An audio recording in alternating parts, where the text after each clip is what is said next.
Govano Chukwuma Soludo na tata babaliri ni ise nke ọnwa Disemba n'afọ a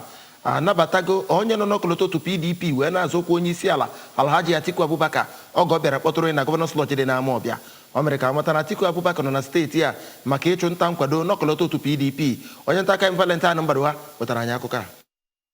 Atiku ebe bụ njem nkwanye ugwu bụ nke gụnyere onye jikwa otu PDP aza osote onye isi ala ma bụrụkwa onye bụ gọvanọ nke Delta steeti bụ dọkịta Ifeanyi Okowa, sinetọ Dino Melaye, sinetọ Ben Obi, Iyom Josephine Anini, onye nnọchite anya ọgbanta vote Anambra Central Senatorial District bụ sinetọ Uche Ekwunife, Chief Osita Chidoka nakwa ọtụtụ ndị ọzọ. N'oge na-anabata Atiku Abubakar na ndị otu ya ka gọvanọ Soludo kọwapụtara na ndọrọndọrọ ọchịchị bụ nke kwesịrị ịbụ maka mmeghe obodo ya nakwa ịkwalite ọnọdụ obibi ndụ ndị mmadụ ma kpọkue ndị na-azọ ya bụ okwe ndọrọndọrọ ọchịchị ka ha were ịhụnanya, udo na ọganihu obodo wee na-eme ya. Ọganihu kọwapụta mkpa ọ dị ime ka mpaghara ala Naịjirịa niile sonye n'ihe a na-ekwu n'etosi metụta mmeghe, ebe ọ rụtụrụ aka mkpa ọ dị iji ndọrọndọrọ nke na-abịa abịa gbanwee ala Naịjirịa ka ọ kawanye mma. Alhaji Atiku n'okwu ya kwupụtara na mmeghe nke ala Naịjirịa bụ nke ekwesịghị iji na-eti epele ma kelee gọvanọ Soludo maka nnabata nke ọ nabatara ha, ebe ọ kọwapụtara na ọ bụ